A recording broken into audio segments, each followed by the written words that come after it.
እኔ ከሄድኩ በኋላ ጠማማ ትምህርት የሚያስተምር ደቀ መዛሙርትን ወደ ኋላ የሚስብ ክፉዎች ተኩላዎች ይመጣል። ተጠንቀቁ። ቤተክርስቲያናችሁን ሃይማኖታችሁን ጠብቁ። አዎ አባቶቻችን አጥንታቸውን ከስክሰዋል፣ ደማቸውን አፍሰዋል። ይችን ቤተ ክርስቲያን አሳልፎ ላለመስጠት ዋጋ ከፍለዋል።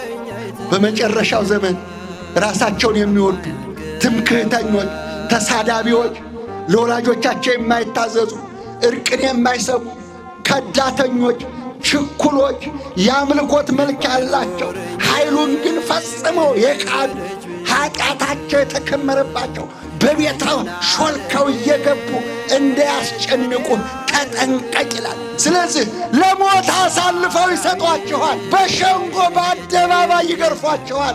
አዎ ይሰድቧችኋል፣ ይከሷችኋል፣ ለፍርድ ያቆሟችኋል።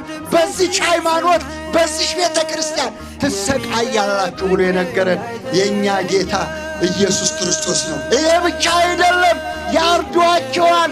የሚያርዷችሁ ደማችሁን የሚያፈሱ ለእግዚአብሔር መሥዋዕት እንደሚከፍሉ የሚመስላቸው ሞኞች ይመጣሉ።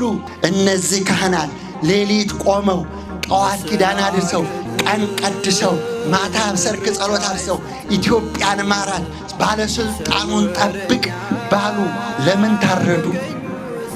መንነው ገዳም የገቡ ሕይወታቸውን የሰጡ ለምን ታረዱ? የዚች ቤተ ክርስቲያን ውለታ ተረስቷል። የመድኃኔ ዓለም ቸርነቱ ተረሳ። የድንግል ማርያም ውለታ ተረሳ።